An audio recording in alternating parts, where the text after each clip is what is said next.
Bueno, ya está en la vía telefónica el maestro Ricardo Peralta. Mire, hay un tema importante en el terreno parlamentario, ¿sí? Se ha estado discutiendo, se discutió en la Cámara de Diputados, se pasó al Senado de la República, y bueno, pues ahí se ha avanzado en esto que se ha dado en llamar el Plan B. Avanzó en comisiones del Senado, se quitó la cláusula de vida eterna, y bueno, pues el maestro Peralta es conocedor de todos estos temas de la vida política nacional, del terreno parlamentario, y hoy vamos a propósito de este asunto con su comentario. Maestro, ¿cómo estás?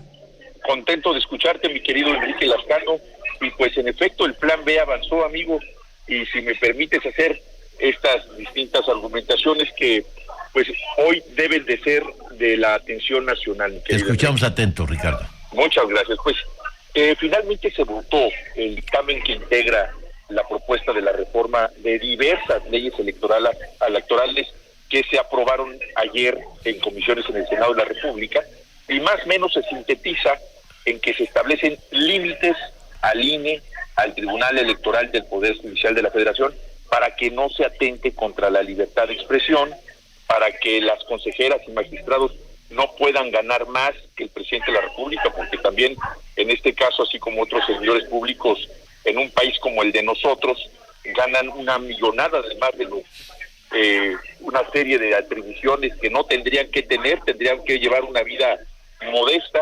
También se busca que desaparezcan esos fideicomisos multimillonarios del INE, y también, por supuesto, se garantiza el voto de personas que se encuentran en la prisión preventiva, es decir, el voto de la comunidad penitenciaria, que no se había tomado en consideración. Estamos hablando de una población penitenciaria de aproximadamente 300,000 personas en todo el país, y además se impulsa el voto de mexicanos en el extranjero vía electrónica.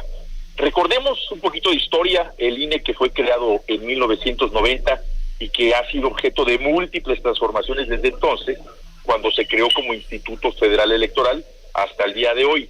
Y aquí hago una reflexión: cualquier dependencia, cualquier institución pública que requiera fortalecer sus atribuciones y facultades para hacerlas más operativas, menos onerosos y sobre todo mucho más eficientes, son completamente susceptibles de cualquier reforma. Por eso yo digo, el INE y cualquier institución, el INE sí se toca.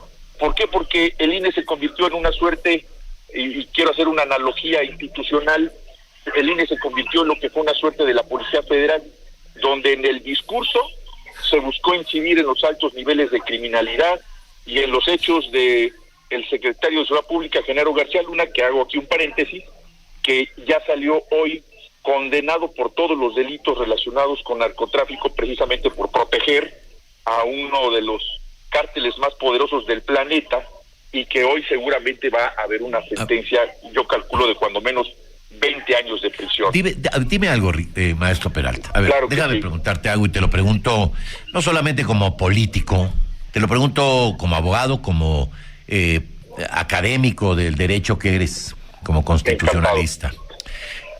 A ver, hay varios temas, y me parece que no vamos a terminar la polémica que se ha generado en términos de una propuesta de reforma electoral. Pero déjame preguntarte sobre un tema que abordaste ahorita, el tema de que quienes están conculcando una sentencia puedan votar. A ver, te lo pregunto estrictamente como abogado, Ricardo. Claro.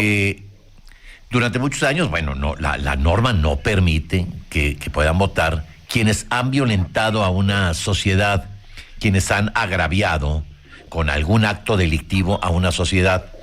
Permitir que estas personas ahora puedan votar, tengan los mismos derechos cuando han a lo mejor violado, asesinado, robado, secuestrado. Tú estás, solo pregunto, yo no tengo una, digamos, una opinión, porque me parece que es un tema de expertos en leyes y en derechos humanos. Te lo pregunto como catedrático de la UNAM. ¿Tú estarías a favor de que le regresaran estos derechos? Sin duda, querido Enrique, te voy a decir por qué. Muy bien. Los derechos políticos que están establecidos en nuestra Constitución les impactan, valga la redundancia, las políticas públicas que se dictan desde el gobierno en favor o en contra de todo lo que significa el sistema penitenciario nacional. El sistema penitenciario nacional lo que busca es incidir en la reinserción social. Dicho de otra forma, se está buscando que cada vez se utilicen menos las prisiones y más los mecanismos alternativos de justicia, entre ellos la reparación del daño y, por supuesto, la conciliación, y que en esta conciliación exista una restitución de esos derechos, dicho de otra forma, la reparación del daño a las víctimas, y cada vez más alejarnos de las prisiones para ciertos delitos. No podríamos tener una consideración de esa naturaleza, a lo que me refiero, para delitos violentos o generadores de violencia, delitos de sangre, que evidentemente la reinserción social sería un poco más complicada o mucho más complicada. Pero por lo que hace a los derechos políticos, si les incide a la comunidad penitenciaria las decisiones de un gobierno dentro de una prisión, tienen la posibilidad y deben de tener el derecho de votar precisamente por esos gobiernos que proponen alternativas de solución de controversias a través de la mediación y la conciliación, porque las cárceles se ha comprobado que no disminuyen la criminalidad en ningún país y mucho menos aquí de México. De hecho, déjame decirte que con base precisamente a lo que bien refieres de los derechos humanos, la prisión debería de ser una excepción y no la regla. Por ello es que no solamente estoy de acuerdo en que de nueva cuenta tengan derechos políticos aquellos que se encuentran privados de su libertad a través de una sentencia, y por supuesto aquellos que no la tienen y que están procesados. ¿Por qué? Porque les inciden esas políticas públicas. Y en ese sentido, mi querido Enrique, hago esa analogía. La gente que hoy se encuentra privada de su libertad y que no tiene derecho a estos políticos, pues sin duda hago esa analogía. Bueno, Ricardo. Soy entre la realidad y la ficción que vive un artista, un deportista, una celebridad.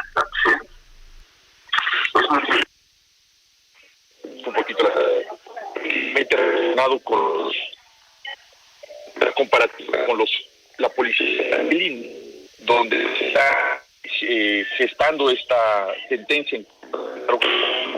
Fue lo mismo que ocurrió con la Policía Federal cuando él la ostentaba, pues estaban ligados al crimen organizado. Y en el caso del INE, pues evidentemente la fiscalización se ejerce a modo, se persigue no con un ánimo de justicia, sino como una vendetta en muchas ocasiones, lo que hoy hace el INE.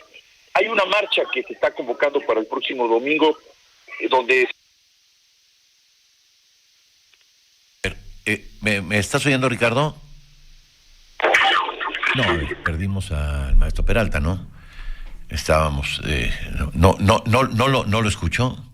No lo tenemos... No. A ver, Ricardo, ¿me escuchas? Sí, te escucho perfectamente. Se cortó un poquito ahí se cortó. Te seguimos escuchando. Muchas gracias.